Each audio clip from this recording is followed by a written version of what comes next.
अस्सलामु अलैकुम व रहमतुल्लाहि व बरकातुहू। इन्नल हम्दुलिल्लाह वस्सलातु वस्सलामु अला मन ला नबिय्य बअदह व अला आलिहि व अस्हाबिहि अजमाइन। औज़ु बिल्लाहि मिनश शैतानिर रजीम। बिस्मिल्लाहिर रहमानिर रहीम। कुल्लु नफ्सिन बिमा कसबत रहीना इल्ला अस्हाबल यमीन फी जन्नातिन यतशाअलून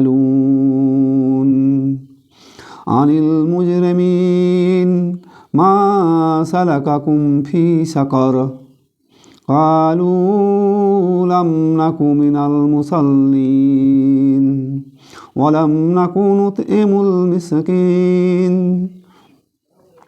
वकुन्ना नक़ऊदु मअल क़ाइदीन वकुन्ना नुकज़्ज़िबु बियौमिद्दीन हत्ता अतानल यकीन फमा तनफ़उहुम शफ़अतुस शाफ़िईन फमा लहुम अनित तज़किरा मुअरिदीन फमा लहुम अनित तज़किराति मुअरिदीन कअन्नहुम हुमूरुम मुस्तनफ़िरह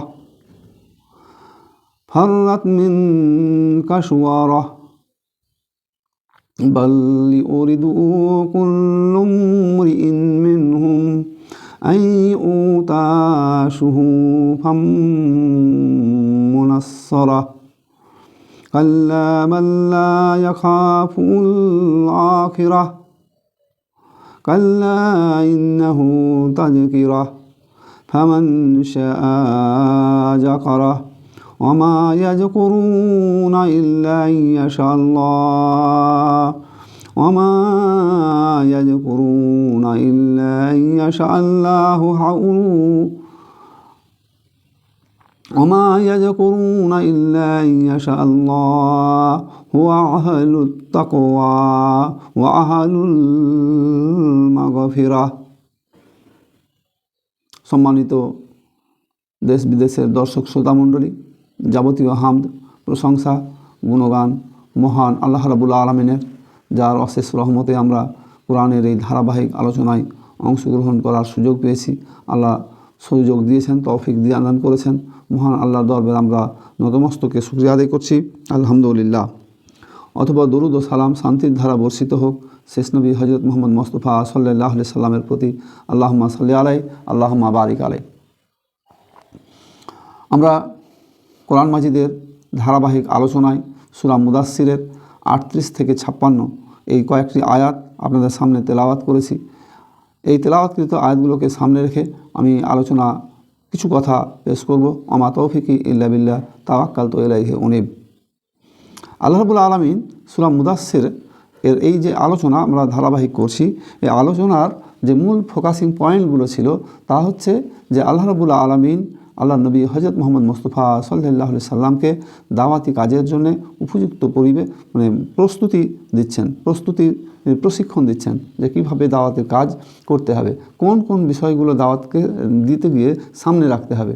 এই দাওয়াতি প্রোগ্রামগুলো যে সমস্ত মানুষগুলো দাওয়াতের কাজ করবে তাদের এই প্রোগ্রামগুলো, এই কর্মসূচিগুলো নিয়ে মাঠে ময়দানে নামলে সেই কাজটা বেশি ফলপ্রসূ হবে। যে সমস্ত লোকগুলো এই কাজগুলো মানবে না, করবে না, যাদের সামনে দাওয়াত দেওয়া হবে, যারা এই কাজগুলো, এই দাওয়াতগুলো গ্রহণ করবে না, তাদের পরিণতি সম্পর্কে আল্লাহ রাব্বুল আলামিন আলোচনা করেছেন। এবং একই রকমভাবে যে সমস্ত মানুষগুলো এই দাওয়াতের আহ্বানে সাড়া দেবে না তাদের পরিণতি কী হবে, সেই করুণ পরিণতি সম্পর্কেও আল্লাহ রাব্বুল আলামিন এই সূরায় আলোচনা করেছেন। তাদের কিয়ামতের দিনটা হবে তাদের জন্য অত্যন্ত মারাত্মক দিন। সেদিন তারা কোনো সাহায্যকারী পাবে না এবং তাদের জাহান্নামের দুটো স্তরের সম্পর্কেও আলোচনা করা হয়েছে। সাউদ নামক স্থান, অয়েল নামক স্থান, যেগুলো জাহান্নামের অত্যন্ত খারাপ জায়গা, সেই জায়গাগুলোতে তারা যাবে। আর একই সাথে তাদেরকে সতর্ক করা হচ্ছে যে যে সমস্ত মানুষগুলো আল্লাহ রাব্বুল আলামিনের এই সতর্কতা, জাহান্নামের সতর্কতা পাওয়ার পরও তারা মুখ ফিরিয়ে থাকবে, তাদের জন্য আল্লাহ রাব্বুল আলামিন অত্যন্ত কড়া কথা বলেছেন। যে সেখানে বলা হয়েছে যে নিশ্চয়ই জাহান্নাম ভয়াবহ বিপদসমূহের অন্যতম। ইন্নাহা লা ইহদাল কুবার, যে জাহান্নাম হচ্ছে ভয়াবহ জায়গাগুলোর মধ্যে অন্যতম। পৃথিবীতে বেঁচে থাকা অবস্থায় অনেক ভয়াবহ জায়গার সম্মুখীন আমরা হই। মানুষকে আল্লাহ রাব্বুল আলামিন এই জাহান্নামের কথা বলে সতর্ক করছেন, নাজির আল্লিল বাসার, মানুষের জন্য এটা হচ্ছে সতর্ককারী, নাজির আল্লিল বাসার। তারপরে আল্লাহ রাব্বুল আলামিন বলেছেন যে যারা এই সতর্কবাণী শোনার পর যার ইচ্ছা সে সতর্ক হোক, অথবা যার ইচ্ছা সে সতর্ক না হোক, তার পরিণতির জন্য সে নিজে দায়ী থাকবে। এই পরিণতির কথা আল্লাহ রাব্বুল আলামিন মানুষকে স্পষ্টভাবে জানাচ্ছেন। আজকের এই 38 নম্বর আয়াতে আমরা সেই পরিণতির দিকের বিষয়গুলো আলোচনা করব।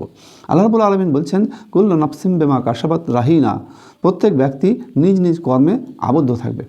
নিজ নিজ কর্মে আবদ্ধ থাকবে অর্থাৎ সে যেমন কোনো কিছুর বিনিময়ে বন্ধক দেওয়া হয়, যে আমি কোনো জিনিসকে বন্ধক দিলাম এটার বিনিময়ে, বা ওটার বিনিময়ে আমি কোনো কারো বন্ধক রাখলাম। তো আমরা এখানে এই যে আবদ্ধ থাকার অর্থ হচ্ছে প্রত্যেকটা রূহ, প্রত্যেকটা আত্মা আল্লাহ রাব্বুল আলামিনের কাছে বন্ধক থাকবে। কিসের বিনিময়ে? আমলের বিনিময়ে। এই আমলটা হচ্ছে তার বন্ধকনামা।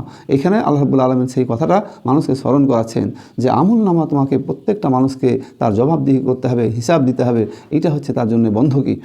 তো আল্লাহ রাব্বুল আলামিন এই বন্ধকির কথা, আমলনামার কথা মানুষকে স্মরণ করাচ্ছেন যে এইটা তোমাদেরকে দিতে হবে। তাহলে মানুষ পৃথিবীতে যে সমস্ত কাজগুলো করছে, ভালো করুক মন্দ করুক, জেনে করুক অজেনে করুক, মানে জ্ঞাতসারে বা অজ্ঞাতসারে, যেভাবে করুক না কেন, তার আমলনামার জন্য তাকে কিয়ামতের ময়দানে আল্লাহর সম্মুখীন হতে হবে এবং তার জন্য তাকে বিচারের সম্মুখীন হতে হবে। এই সতর্ক বাণীটা মানুষকে পৌঁছানো হচ্ছে। এর আগে আমরা জাহান্নামের আলোচনা করেছি যে সমস্ত মানুষগুলো এই দাওয়াতের কাজকে স্বীকার করবে না, দাওয়াতকে স্বীকার করবে না, তাদের জন্য কঠিন পরিণতির কথা আল্লাহ রাব্বুল আলামিন বলেছেন। আর কিয়ামতের ময়দানে প্রত্যেকটা মানুষকে আল্লাহ রাব্বুল আলামিন এই আমলনামার দ্বারা আবদ্ধ করে রেখেছেন। আমলনামাটা হচ্ছে যে এই আমলনামা পাবে কতক্ষণ পর্যন্ত? মানুষ দুনিয়াতে যতক্ষণ পর্যন্ত বেঁচে আছে ততক্ষণ পর্যন্ত সে যেন আল্লাহর ইবাদতে মশগুল থাকে, ইবাদতের মধ্যে দিয়ে জীবন পরিচালনা করে। আল্লাহ রাব্বুল আলামিন 15 নম্বর সূরা হিজরের 99 নম্বর আয়াতে বলছেন, ওয়া আবুদু রাব্বাকা হাত্তা ইয়াতিয়াকাল ইয়াকিন, যে তোমাদের মৃত্যু হওয়া পর্যন্ত তোমরা আল্লাহর ইবাদতে লেগে থাকো, তোমাদের মৃত্যু হওয়া পর্যন্ত। কারণ এই দুনিয়াতে যে সমস্ত আমলগুলো করবে, ইবাদতগুলো করবে, এই ইবাদতগুলো, এই আমলগুলোই হচ্ছে পরবর্তী জীবনে অর্থাৎ মৃত্যু পরবর্তী জীবনের জন্য আমলনামা। এই আমলনামার জন্য আল্লাহ রাব্বুল আলামিন অত্যন্ত তাগাদা করলেন। সূরা হিজরের 15 নম্বর সূরার 99 নম্বর আয়াতে আল্লাহ রাব্বুল আলামিন এটা বললেন যে তোমরা তোমাদের মৃত্যু আসা পর্যন্ত তোমরা আল্লাহর ইবাদতে লেগে থাকো, মশগুল থাকো, জড়িত থাকো। এবং এই যে ইবাদত মানুষ কিয়ামতে পাবে, এটা পাবে কীরকমভাবে? এটা পাবে হচ্ছে যে তোমরা যে ইচ্ছাটা করবে, তোমাদের যে ইচ্ছা শক্তি, এই ইচ্ছা শক্তিটা হচ্ছে এরকম যে তোমাদের ইচ্ছা শক্তির সঙ্গে আল্লাহর ইচ্ছা শক্তি যখন যুক্ত হবে তখন ওই কাজটা সম্পূর্ণ হবে। কিন্তু মানুষ যদি ইচ্ছা করে আর ওই কাজে আল্লাহ রাব্বুল আলামিন যদি ইচ্ছা প্রকাশ না করে, তাহলে ওই কাজটা রেজাল্টটা সম্পূর্ণ হবে না। তবে মানুষ যে কাজ করবে, যে ইচ্ছা শক্তি প্রেরণ করবে, তার সে প্রতিফল সে পাবে। ইচ্ছা শক্তির জন্যে, ইচ্ছা করার জন্যে সে তার ভালো অথবা মন্দ তার একটা প্রতিফল আল্লাহ রাব্বুল আলামিন করবেন। আমরা সূরা 76 নম্বর সূরা 30 নম্বর আয়াতে আল্লাহ রাব্বুল আলামিন বলছেন, ওমা তাশাউনা ইল্লা ইনশা আল্লাহ ইন্নাল্লাহা কানা আলিমুন হাকিম, তোমরা ইচ্ছা করো না যদি না আল্লাহ ইচ্ছা করেন, আল্লাহ সবিজ্ঞ এবং প্রজ্ঞাময়। তাহলে আল্লাহ রাব্বুল আলামিনের ইচ্ছার সাথে আমাদের ইচ্ছা মিললে তখন সেই কাজটা সংগঠিত হয়। তবে আল্লাহ রাব্বুল আলামিনের নবী হযরত মুহাম্মদ মুস্তাফা সাল্লাল্লাহু আলাইহি সাল্লাম বলেছেন যে ইন্নামাল আমালু বিন্নিয়াত ওয়া ইন্নামা লিকুল্লি আমরি মানা ওয়া, সমস্ত কাজ নিয়তের উপরে নির্ভরশীল, আর প্রত্যেক ব্যক্তি তাই পাবে যা সে নিয়াত করেছে। প্রত্যেকটা কাজ নিয়াতের উপরে নির্ভরশীল, আর মানুষ তাই পাবে যে সে নিয়াত করবে। তাহলে এই আলোচনার দ্বারা যে কথাটা স্পষ্টভাবে বোঝা যায়, কিয়ামতের ময়দানে আল্লাহ রাব্বুল আলামিন প্রত্যেকের যে নিজ কর্মে আবদ্ধর কথা বলেছেন, এই নিজ কর্মে আবদ্ধ থাকা জায়গাটা হচ্ছে দুনিয়াতে মানুষ যেরকম কাজ করবে, যেরকম নিয়াত নিয়ে কাজ করবে, সেই নিয়াতের উপর নির্ভর করে সেই নিয়াতকে সামনে রেখে আল্লাহ রাব্বুল আলামিন কিয়ামতের ময়দানে তাকে প্রতিফল দিবেন। এই প্রতিফলটা কীরকম হবে? ইল্লা আসহাবাল ইয়ামিন, ডান পার্শ্বস্থ ব্যক্তিগণের নয়। ডান পার্শ্বস্থ ব্যক্তিগণ অর্থাৎ যাদের ডানপন্থী লোক, অর্থাৎ যাদের হাতে ডান হাতে আমলনামা দেওয়া হবে। এই যে আমলনামার কাছে আবদ্ধ থাকার কথা বলা হলো, পরে বলা হচ্ছে যাদের ডান হাতে আমলনামা দেওয়া হবে, ফি জান্নাতিন ইয়াতাসালুন, তারা থাকবে উদ্যানে এবং তারা পরস্পরকে জিজ্ঞাসা করবে। যে সমস্ত মানুষগুলো ডান হাতে আমলনামা পাবে তারা পরস্পরকে জিজ্ঞাসা করবে এবং জানতে চাইবে আনিল মুজরিমিন, অপরাধীদের সম্পর্কে। অপরাধীদের সম্পর্কে তারা জানতে চাইবে, মা সালাকাকুম ফিস সাকার, তোমাদের কিসে এই জাহান্নাম, সাকার জাহান্নামে তোমাদেরকে নিক্ষেপ করেছে। সাকার জাহান্নাম সম্পর্কে এর আগে আমরা আলোচনা করেছি যে সাকার জাহান্নামের যে কঠিন ভয়াবহ শাস্তি, সেই কঠিন ভয়াবহ শাস্তিটা হচ্ছে যে সেখানে মানুষ বাঁচবেও না মরবেও না, বাঁচা মরার মাঝামাঝি অবস্থান করবে, চামড়া পুড়ে যাবে, হাড় হাড্ডি সব পুড়ে ছাই হয়ে যাবে, আবার আল্লাহ রাব্বুল আলামিন আবার তাকে নতুন করে তৈরি করবেন, আবার শাস্তি, এইভাবে চলতে থাকবে। তো এই জায়গাটায় যে সাকার নামক জাহান্নামে এসছে তাদেরকে জিজ্ঞাসা করবে। তবে বাস্তবিক অর্থ হচ্ছে যে জান্নাতি এবং জাহান্নাম এবং জান্নাত এর মধ্যে একটা বিস্তর দূরত্ব থাকবে। তবে জান্নাতিরা ইচ্ছা করলে, জান্নাতিরা যেখানেই থাকুক না কেন, যত উঁচুতে থাকুক না কেন, তারা ইচ্ছা করলে জাহান্নামীদের সম্পর্কে কথা বলতে পারবে বা তাদের সামনে তারা দেখতে পাবে। আল্লাহ রাব্বুল আলামিন সেই ক্ষমতা তাদেরকে দান করবেন। সেই জায়গা থেকে এই প্রশ্নটা করা হচ্ছে যে ফি জান্নাতে ইয়াতাসাআলুন, তারা জান্নাতে উদ্যানে থাকবে এবং পরস্পরকে জিজ্ঞাসা করবে আনিল মুজরিমুন, সেই অপরাধীদের সম্পর্কে, যারা জাহান্নামী হয়েছে তাদের সম্পর্কে জিজ্ঞাসা করবে। এই জাহান্নামীদেরকে যখন জিজ্ঞাসা করা হবে তখন তারা উত্তর দিবে মা সালাকাকুম ফিস সাকার, তাদেরকে জিজ্ঞাসা করা হবে যে তোমাদেরকে কী কারণে জাহান্নামে দেওয়া হয়েছে, সাকার নামক জাহান্নামে দেওয়া হয়েছে। তারা উত্তর দেবে কালু লাম নাকু মিনাল মুসাল্লিন, আমরা সলাত আদায় করতাম না। সেই লোকগুলো বলবে যে আমরা সলাত আদায় করতাম না। তাহলে জাহান্নামে যাওয়ার অন্যতম কারণ হবে নামাজ না পড়া। আর কি অলাম নাকু নুত এমুল মিসকিন, এবং আমরা অভাবগ্রস্তদেরকে খাবার দিতাম না, নামাজ পড়তাম না, অভাবগ্রস্তদেরকে খাবার দিতাম না। অকুন্না নাখুদু আলাল খায়েদিন, আমরা আলোচনাকারীদের সাথে আলোচনায় নিমগ্ন থাকতাম। অর্থাৎ যে সমস্ত লোকগুলো ইসলামের সমালোচনা করত, ইসলামের গীবত করত, ইসলামের খারাপ দিক মানে ইসলামের কীভাবে বদনাম করা যায় সেইগুলো করতো, তাদের সাথে থাকতাম এবং আমরাও তাই করতাম। তাহলে এই যে এই গুণগুলোর কথা এখানে বলা হচ্ছে, তার মধ্যে আরও একটা গুণ হচ্ছে অকুন্না নুকাজ্জিবু বিয়াউমিদ্দিন, এবং আমরা কর্মফল দিবস, প্রতিফল দিবসকে অস্বীকার করতাম। এখানে পরপর চারটা মানে বৈশিষ্ট্য বা গুণের কথা বলা হলো, যে চারটা গুণগুলো, বৈশিষ্ট্যগুলো এই জাহান্নামীদের মধ্যে থাকবে। অর্থাৎ এই গুণগুলো থাকলে তারা জাহান্নামে যাবে। এক নম্বর কথা হচ্ছে যে তারা নামাজ আদায় করতো না। তাহলে যে সমস্ত মানুষগুলো আজও পৃথিবীতে বেঁচে থাকা অবস্থায় নামাজ আদায় করে না, নামাজের ধারে না, তাদের এর থেকে শিক্ষা গ্রহণ করা উচিত। তারপরে বলা হচ্ছে যে আমরা অভাবগ্রস্তদেরকে খাবার দিতাম না, ওয়ালাম নাকু এমুল মিসকিন, অভাবগ্রস্তদেরকে খাবার দিতাম না। তো আল্লাহ রাব্বুল আলামিনের মেসেজ হচ্ছে, বাণী হচ্ছে যে সমাজে যারা অভাবী, মিসকিন, গরিব মানুষ, তাদেরকে ধনী সম্প্রদায়ের লোকেরা, টাকাওয়ালা লোকেরা, অর্থ সম্পদশালী লোকেরা তাদেরকে খাবার দেবে, পোশাক দেবে, সাহায্য করবে, অর্থ দেবে ইত্যাদি। আল্লাহ রাব্বুল আলামিন বলছেন যে ধনীদের সম্পদে গরিবদের অধিকার রয়েছে। এই সম্পদটা তারা তাদেরকে দেবে, এটা তাদের দায়িত্ব পালনের জন্য দেবে। আর গরিবরা এটা গ্রহণ করবে, তারা অভাবী যে ওই বড় লোকের সম্পদে তাদের অধিকার আছে এই হিসাবে গ্রহণ করবে। ধনীরা নিজের দায়িত্ব পালনের জন্য দেবে আর গরিবরা অধিকার হিসাবে গ্রহণ করবে। এর মধ্যে দিয়েই সমাজে একটা সুশৃঙ্খল সিস্টেম চালু থাকবে। সমাজে কোনো মানুষ দারিদ্রতার থাকবে না, বিনা চিকিৎসায় মারা যাবে না, তাদের না খেতে পেয়ে তারা মৃত্যুবরণ করবে না। এই অবস্থাটা সমাজে তৈরি হবে, একটা সুন্দর সুশৃঙ্খল সমাজ। তো যারা এই কাজটা করবে না তাদের সম্পর্কে এখানে চরম হুঁশিয়ারি করা হলো যে এই শ্রেণীর লোকেরা যাদের টাকা আছে, অর্থ আছে, সম্পদ আছে, তারপরেও তারা গরিব মিসকিন মানুষদেরকে তারা দেয় না, তারা যাবে জাহান্নামে। 3 নম্বর গুণের এখানে আলোচনা করা হচ্ছে যে ইসলাম, আমরা আলোচনাকারীদের সাথে আলোচনায় নিমগ্ন থাকতাম। আলোচনাকারী বলতে যে ইসলামের ক্ষতি কিভাবে করা যায়, ইসলামের অগ্রগতি কিভাবে রুখে দেওয়া যায়, ইসলামের ভালো যেন না হয় তার জন্যে এরকম যত রকমের বিভিন্ন কূটকৌশল, আলোচনা, পথপন্থা দরকার, যারা করতো তাদের সাথে থাকতাম এবং নিজেরাও করতাম। এইটা ছিল তাদের বদ অভ্যাস। এই বদ অভ্যাসের কারণে তারা জাহান্নামে যাবে। তারপরে বলা হচ্ছে যে আমরা কিয়ামতের দিনকেই বিশ্বাস করতাম না, অস্বীকার করতাম।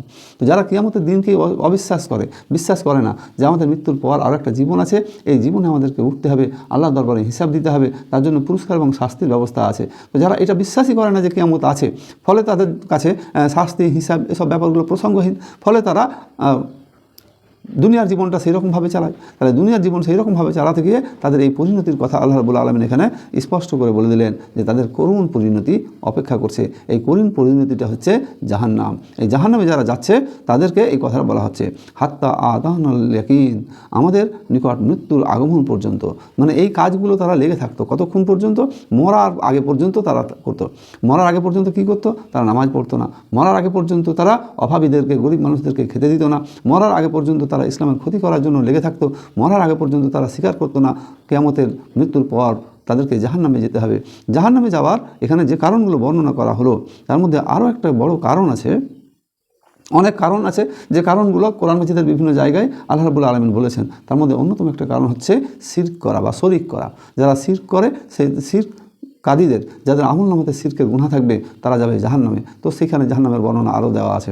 এছাড়া যে সমস্ত মানুষগুলো কোরআন মাজিদ থেকে মুখ ফিরিয়ে রেখেছে, আল্লাহ রাব্বুল আলামিনের নবী কে সামনে রেখে আল্লাহ রাব্বুল আলামিন ঘোষণা করছেন, বর্ণনা করছেন সূরা ফুরকানের 30 নম্বর আয়াতে, ওয়াকাল রাসূল ইয়া রাব্বি কাউমিত্তাখাযু হাযাল কুরআনা মাহজুরা। আল্লাহ রাব্বুল আলামিনের নবী কিয়ামতের ময়দানে বলবেন যে এই সেই আমার কওমের লোক যাদের সামনে আমার রেখে আসা কোরআনকে তারা খেলতামাশার বিষয়বস্তুতে পরিণত করেছিল। তাহলে এই লোকগুলো যাবে জাহান্নামে। তাহলে জাহান্নামে যাওয়ার অনেকগুলো কারণ আছে, তার মধ্যে এটা একটা কারণ। 3 নম্বর সূরা সূরা তোয়াহায় আল্লাহ রাব্বুল আলামিন বলেছেন, ওমান আরাজা আন যিকরি ফাইন্না লাহুম আইসাতান দানকাও ওয়া নাহসুরুহু ইয়াওমাল কিয়ামাতি আমা। যে সমস্ত মানুষগুলো আল্লাহর বিধান বাদ দিয়ে জীবন পরিচালনা করবে তাদের দুনিয়ার জীবনকে আমি সংকুচিত করে দেব এবং কিয়ামতের ময়দানে তাদেরকে আমি অন্ধ করে তুলব। এ হচ্ছে শাস্তি। কিয়ামতের ময়দানে ওঠা থেকেই শাস্তি শুরু। কবরে যা আছে কবরের শাস্তির কথা আলাদা, কিন্তু কিয়ামতে উঠবেই তারা অন্ধ হয়ে। এই অন্ধত্বটাও এক রকমের শাস্তি। আল্লাহ রাব্বুল আলামিন এইভাবে বিভিন্ন জায়গায় কোরআন মাজিদে আল্লাহ রাব্বুল আলামিন বর্ণনা করেছেন যে তারা যাবে জাহান্নামে। এই জাহান্নামে যাবার অনেকগুলো কারণের বর্ণনা করা হলো এখানে। তাদের ক্ষেত্রে বলা হচ্ছে যে তারা এই বদ কাজগুলো মৃত্যুর আগ পর্যন্ত তারা করতো, নিজেদেরকে সংশোধন করতো না। তাহলে মৃত্যুর আগে যদি কোনো মানুষ নিজেদেরকে সংশোধন করে, আল্লাহর দিকে যদি ফিরে আসে, তাহলে আল্লাহ রাব্বুল আলামিন হচ্ছেন ক্ষমাশীল, ক্ষমা করতে ভালোবাসেন। তাহলে আল্লাহ রাব্বুল আলামিনের ক্ষমার দিকে মানুষকে ফিরে আসতে হবে। তো তারপরে আল্লাহ রাব্বুল আলামিন বলছেন, ফামা লাহুম আনিত তাযকিরা মুরিজুন। তাদের কি হয়েছে? তারা মুখ ফিরিয়ে নেয় উপদেশ হতে। তাদের কি হয়েছে? যে এই যে মানুষের সামনে উপদেশগুলো পেশ করা হচ্ছে, জাহান্নামের ভয় দেখানো হচ্ছে, যে জাহান্নামের যারা যাবে তাদের কাজগুলো বর্ণনা করা হচ্ছে, মানুষ যেন এই কাজগুলো আর না করে। এখন প্রশ্ন হচ্ছে যে মানুষ মুখ ফিরিয়ে নিচ্ছে কেন? মানুষের সামনে এইভাবে খুলে খুলে বর্ণনা করার পরও মানুষ মুখ ফিরিয়ে নিচ্ছে কেন? তাহলে মুখ ফিরিয়ে নিচ্ছে এর একটা অন্যতম কারণ হচ্ছে যে দুনিয়ার জীবনের লোভ, দুনিয়ার জীবনের মোহ, দুনিয়ার জীবনের ভালোবাসা, সুখ সমৃদ্ধি, এইগুলো মানুষের সামনে শয়তান এমনভাবে উপস্থাপন করেছে যে এই দুনিয়ার জীবনটাই মানুষের জন্য শেষ জীবন হিসাবে তারা মনে করে এবং দুনিয়ার সুখ শান্তি সমৃদ্ধিটাই আসল সুখ শান্তি সমৃদ্ধি হিসাবে তারা মনে করে। এইভাবে মানুষের সামনে ট্রিট করা হয়েছে। মানুষের যে চিন্তা শক্তি, মানুষের যে বিবেক, মানুষের যে জ্ঞান, এই চিন্তা শক্তি, বিবেক, এই জ্ঞান, এইগুলো জায়গায় শয়তান প্রভাব বিস্তার করে রেখেছে। মানুষ স্বাধীনভাবে যদি শুধু একটু চিন্তাভাবনা করে যে এই পৃথিবীতে মানুষকে কি নিজে নিজে এসেছে, এই পৃথিবীতে মানুষকে নিজের ইচ্ছা এসেছে, এই পৃথিবীতে মানুষকে নিজে নিজে এসেছে না, মানুষকে আল্লাহ রাব্বুল আলামিন পাঠিয়েছেন নির্দিষ্ট একটা উদ্দেশ্যকে সামনে রেখে। তাহলে যিনি পাঠিয়েছেন সেই উদ্দেশ্য পূরণ করাই হবে মানুষের একমাত্র কাজ। আল্লাহ রাব্বুল আলামিন মানুষকে পৃথিবীতেই পাঠিয়েছেন। ওমা খালাকতুল জিন্না ওয়াল ইনসা ইল্লা লিয়াবুদুন। সূরা জারিয়াতে স্পষ্ট করে বলা হলো, জিন এবং ইনসানকে আমি কেবলমাত্র আমার ইবাদত করার জন্যই পাঠিয়েছি, তৈরি করেছি। দুনিয়াতে আল্লাহ রাব্বুল আলামিন প্রেরণ করেছেন যে মানুষ আল্লাহর ইবাদত করবে। এই ইবাদতের জায়গাটা মানুষ ভুলে যাচ্ছে। এই ইবাদত করার কথা ছিল যে ওয়াবুদু রাব্বাকা হাত্তা ইয়াতিকাল ইয়াকিন, তোমাদের মৃত্যু উপস্থিত হওয়া পর্যন্ত তোমরা আল্লাহর ইবাদতে মগ্ন থাকো। অথচ আমরা করছি কি? অথচ মানুষের অবস্থাটা হচ্ছে যে মৃত্যুর আগ পর্যন্ত হাত্তা আতানাল ইয়াকিন, মৃত্যুর নিকট হওয়া পর্যন্ত তারা পথভ্রষ্ট থেকে যায়, তারা বিপদগামী থেকে যায়। এই বিপদগামী মানুষদেরকে সম্পর্কে বলা হচ্ছে যে কিয়ামতের ময়দানে তাদের কোনো সুপারিশকারী পাওয়া যাবে না। ফামাতান ফাউহুম সাফাআতুস সাফিইন। ফলে সুপারিশকারীদের সুপারিশ কোনো কাজে লাগবে না। কিয়ামতের ময়দানে সুপারিশ করতে পারে কারা? কিয়ামতের ময়দানে সুপারিশ করার জন্য প্রথমত আল্লাহর অনুমতি লাগবে। আল্লাহ রাব্বুল আলামিন যাদেরকে অনুমতি দিবেন কেবলমাত্র তারাই সুপারিশ করতে পারবে। কোরআন এবং হাদিসের দৃষ্টিতে সুপারিশ করার জন্য আল্লাহ রাব্বুল আলামিন অনুমতি দিবেন বা পাওয়ার দিবেন সেই তারা হচ্ছে যে প্রথম হচ্ছে নবী মুহাম্মদ সাল্লাল্লাহু আলাইহি সাল্লাম। আল্লাহ রাব্বুল আলামিন তাকে সুপারিশের জন্য ক্ষমতা দান করবেন এবং এই সুপারিশটা যার প্রতি করার ক্ষমতা দিবেন তার প্রতি করা হবে। এছাড়া সুপারিশের অধিকারী কোরআন এবং হাদিসের বিভিন্ন জায়গায় বিভিন্নভাবে বর্ণনা করা হয়েছে। অন্যান্য নবী এবং রসুলদেরকে এই ক্ষমতা দেওয়া হবে, কিছু ফেরেশতাকে এই ক্ষমতা দেওয়া হবে, শহীদ এবং নেককার যে সমস্ত বান্দা মানুষ, এই শহীদদেরকে দেওয়া হবে। নেককার বান্দা বলতে আলেম, হাফেজ, নেককার ব্যক্তি, এদেরকে দেওয়া হবে। কোরআন সুপারিশ করার ক্ষমতা লাভ করবে। অর্থাৎ যে সমস্ত মানুষগুলো কোরআন পড়ে, কোরআন বোঝে, কোরআনের আমল করে, কোরআনের দাওয়াত মানুষের কাছে পৌঁছে দেয়, কোরআন দিয়ে জীবন পরিচালনার চেষ্টা করে, এই মানুষগুলোর জন্য কোরআন সুপারিশ করবে আল্লাহর দরবারে যে হে আল্লাহ, এই সেই বান্দা যে আমার দাস পেশ করেছে, এই সেই বান্দা যে আমার বাণী মানুষের কাছে তুলে ধরেছে, এই সেই বান্দা যে আমার বাণীগুলোকে তোমার লিখিত, আমার মধ্যে লিখিত বাণীগুলোকে কোরআন সুপারিশ করবে যে এই বাণীগুলোকে নিজের জীবনে পরিচালনা করে বাস্তবায়ন করেছে, অন্যদের কাছে পৌঁছে দেওয়ার ব্যবস্থা করেছে, অর্থাৎ কোরআনময় জীবন যারা গঠন করার চেষ্টা করেছে, তো কোরআন তাদের জন্য সুপারিশ করবে। তো এরকমভাবে রোজাও সুপারিশ করবে। রোজাদারদের জন্য সুপারিশ করবে যে এই সেই ব্যক্তি যে বহু কষ্ট হলেও, গলা শুকিয়ে গেলেও, হাজারো কষ্টের মধ্যে দিয়ে হলেও রোজা ব্রত সে পালন করেছে। তো এইরকমভাবে আমরা কোরআন মাজিদের সূরা বাকারা, সূরা আল ইমরান যারা নিয়মিত তেলাওয়াত করবে তাদের জন্যে এই কোরআনের সূরা বাকারা, সূরা আল ইমরান এরাও তার জন্য সেই পাঠকাঠির জন্য সুপারিশ করবে। এরকমভাবে কোরআন মাজিদে বিভিন্ন মানুষের সুপারিশ সম্পর্কে আলোচনা করা হয়েছে। তো এই আলোচনার মধ্য দিয়ে আল্লাহ রাব্বুল আলামিন মানুষের সামনে বক্তব্য পেশ করছেন যে এই আলোচনার এই সুপারিশটা হবে, সুপারিশ করার অথরিটি যারা লাভ করবে তারা কাদের জন্য সুপারিশ করবে। তাদের মূলত বক্তব্যটা হচ্ছে যে তাদের বৈশিষ্ট্য থাকতে হবে। প্রথমত তারা তাওহীদের উপর বিশ্বাস রেখে মৃত্যুবরণ করেছে, অর্থাৎ তাদের আমলনামায় শিরকের গুনাহ নেই। তাওহীদের উপরে বিশ্বাস রেখে মৃত্যুবরণ করেছে, ইমানের সাথে আমল করেছে এবং তাওহীদের উপর বিশ্বাস রেখে মৃত্যুবরণ করেছে। এই দুটো বৈশিষ্ট্য থাকলে তবেই সুপারিশ পাওয়ার উপযোগী হবে। এই দুটো বৈশিষ্ট্য থাকতেই হবে।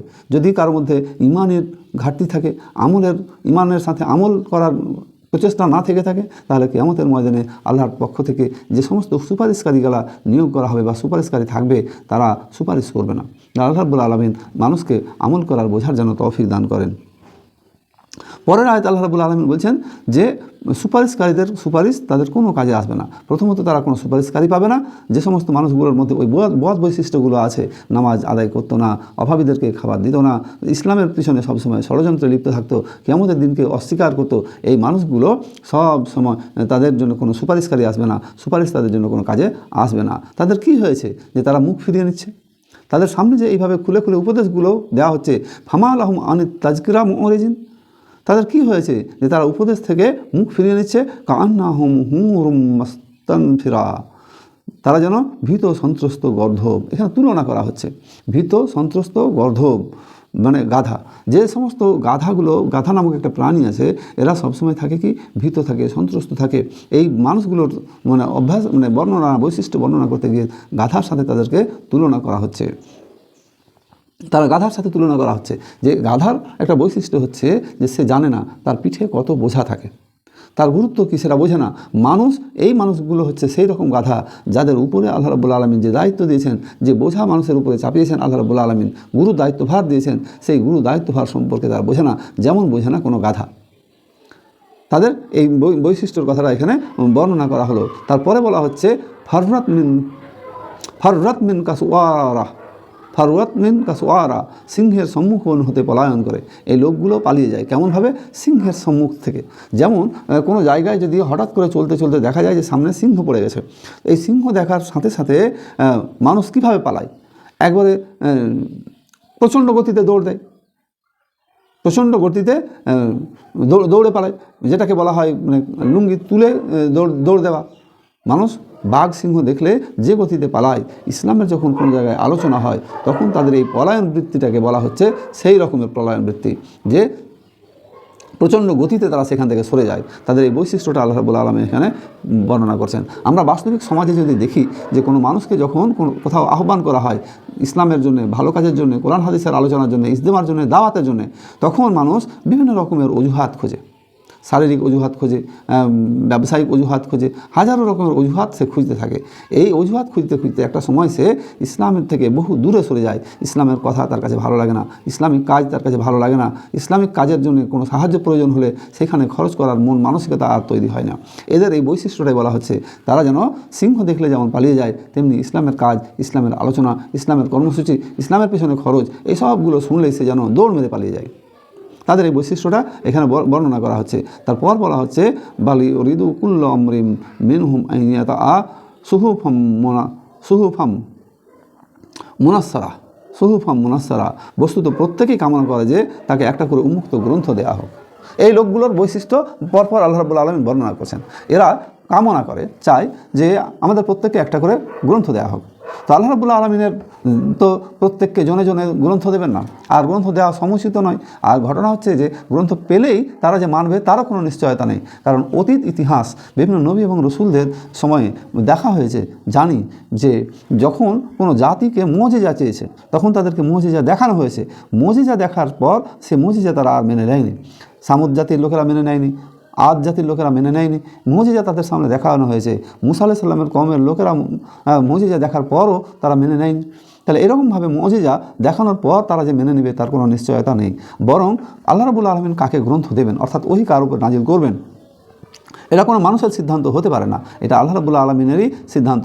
আল্লাহ রাব্বুল আলামিন যাকে চাইবেন বা যাকে চেয়েছেন তার কাছেই ওহী প্রেরণ করেছেন, তাকেই মনোনীত করেছেন। সুতরাং মানুষ এটা একটা অপ্রাসঙ্গিক চাওয়া, এই চাওয়াটা হচ্ছে একটা অহেতুক চাওয়া যে তার কাছে একটা উন্মুক্ত গ্রন্থ আসুক। অথচ আল্লাহ রাব্বুল আলামিনের পক্ষ থেকে যে কোরআন মাজিদ মানুষের সামনে পেশ করা হচ্ছে, যে বাণী ওহী মানুষের সামনে আসছে, আল্লাহ নবীর কাছে আসছে, সেই ওহী সঙ্গে সঙ্গে ওপেন করে দেওয়া হচ্ছে, মানুষের কাছে পৌঁছে দেওয়া হচ্ছে। তাহলে এই পৌঁছে দেওয়াটাই তো ওপেন গ্রন্থ, অথচ তারা এটা বিশ্বাস করতে রাজি নয়, অথচ এটা তারা মানতে রাজি নয়। বরং আল্লাহ নবীর এই কথাগুলোকে তারা জাদুর কথা বলে প্রতিমান করেছে। ওয়ালিদ বিন মুগীরার আলোচনায় আমরা এইসব বিষয়গুলো আলোচনা করেছি, যে সেইখানে বিভিন্ন কোরআনের এই কথাগুলোকে গণকের কথা, জাদুকরের কথা ইত্যাদি বলে তারা সম্বোধন করেছে। তারা আসলে প্রকৃতপক্ষে তারা মেনে নেবে না। এই মেনে না নেওয়া লোকগুলোই এই অজুহাতগুলো, বিভিন্ন অজুহাত তারা পেশ করছে। এটা হবার নয়। কাল্লা বাল্লা ইয়া খাফুন আল আখিরা, না, ইহা হবারই নয়, বরং তারা তো আখিরাতের ভয় পোষণ করে না। তারা এই প্রশ্নগুলো তুলছে কেন? আসলে এই প্রশ্নগুলো তুলছে এই জন্যে যে তারা আসলে আখিরাতের ভয়ই নেই এদের মনে। আখিরাতের ভয় থাকলে তারা এই প্রশ্নগুলো তারা করতো না। কাল্লা, আল্লাহ রাব্বুল আলামিন না, এরা কাল্লা মাল্লা ইয়া খাফুন আল আখিরা, না, তাদের মধ্যে আখিরাতের কোনো ভয়ই নেই। আখিরাতের ভয় না থাকার কারণে এই প্রশ্নগুলো তারা করছে। কাল্লা ইন্নাহু তাজকিরা, কখনো নয়, এটা তো উপদেশ মাত্র। এই কোরআন মাজিদটা হচ্ছে আল্লাহ রাব্বুল আলামিনের পক্ষ থেকে মানুষের জন্য দেয়া একটা উপদেশ।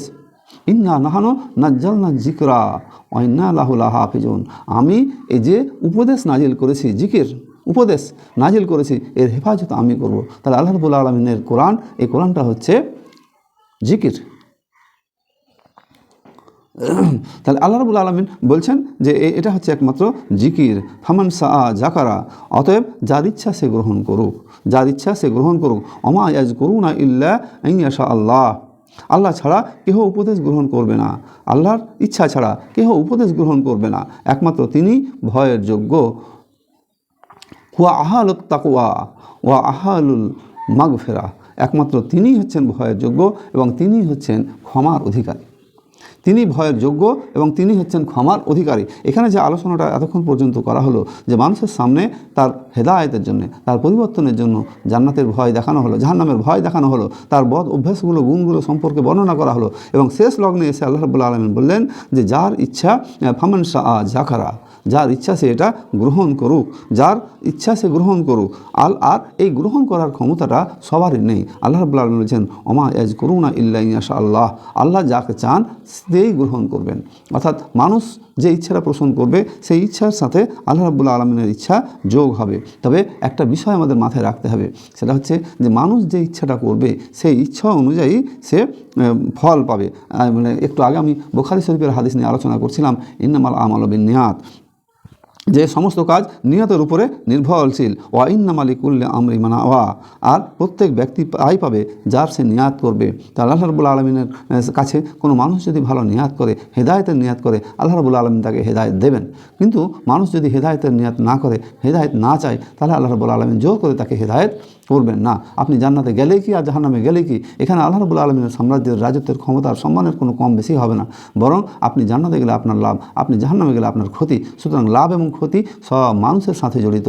আল্লাহ রাব্বুল আলামিনের প্রশংসা করলে আল্লাহ রাব্বুল আলামিনের সাম্রাজ্যের কিছু বেড়ে যাবে না, আর না করলে কিছু কমে যাবে না। সুতরাং লাভ এবং প্রকৃত ক্ষতি হচ্ছে আমাদের। এই লাভ এবং ক্ষতির জায়গাটা আমাদেরকে বুঝতে হবে। তো আল্লাহ রাব্বুল আলামিনের কোরআন মাজিদের এই অংশে, এই আলোচনায় সূরা মুদাসসিরের 38 থেকে যে আলোচনাটা করলাম, যে প্রত্যেক ব্যক্তি তা হচ্ছে মানুষের যে আমলনামা, কাজের প্রতি সে দায়বদ্ধ। এই রূহ বা মানুষ দায়বদ্ধ হচ্ছে তার আমলনামার প্রতি, আমলনামা বা হিসেব তাকে দিতে হবে। এবং যে সমস্ত মানুষরা ডান হাতে আমলনামা পাবে তারা যাবে জান্নাতে, এবং জান্নাতে তারা পরস্পর জিজ্ঞাসা করবে অপরাধীদের সম্পর্কে, যে সমস্ত মানুষগুলো জাহান্নামে গেছে এরা কেন গেছে।